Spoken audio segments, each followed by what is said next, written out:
Hey guys, so this week I'm going to talk a little bit about rehab and prevention of Achilles tendonitis. It's a really common injury with triathletes.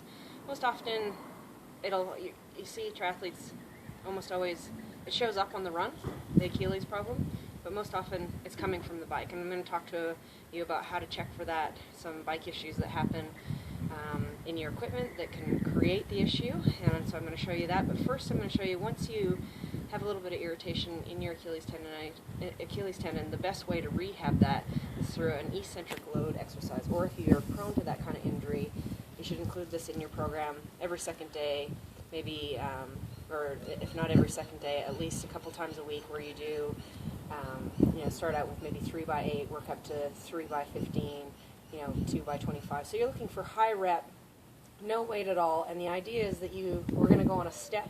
You're going to isolate on one leg, and you're going to go very slow and controlled down with the leg that's the problem. And then you might even use the leg that's good to lift back up. But the focus of the exercise is the slow and controlled down.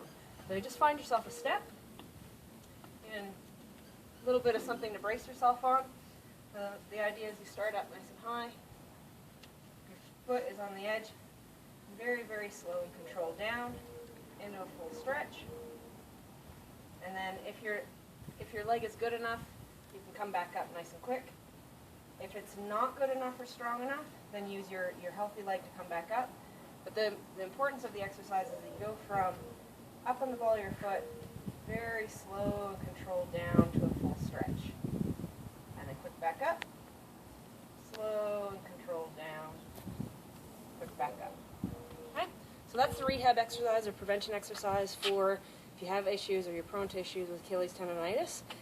Now, like I mentioned at the start, that it comes from the bike or is created on the bike, and it shows up on the run. So one of the most common things that I ask people to look for right away is check your bike equipment. This is usually where it's coming from. So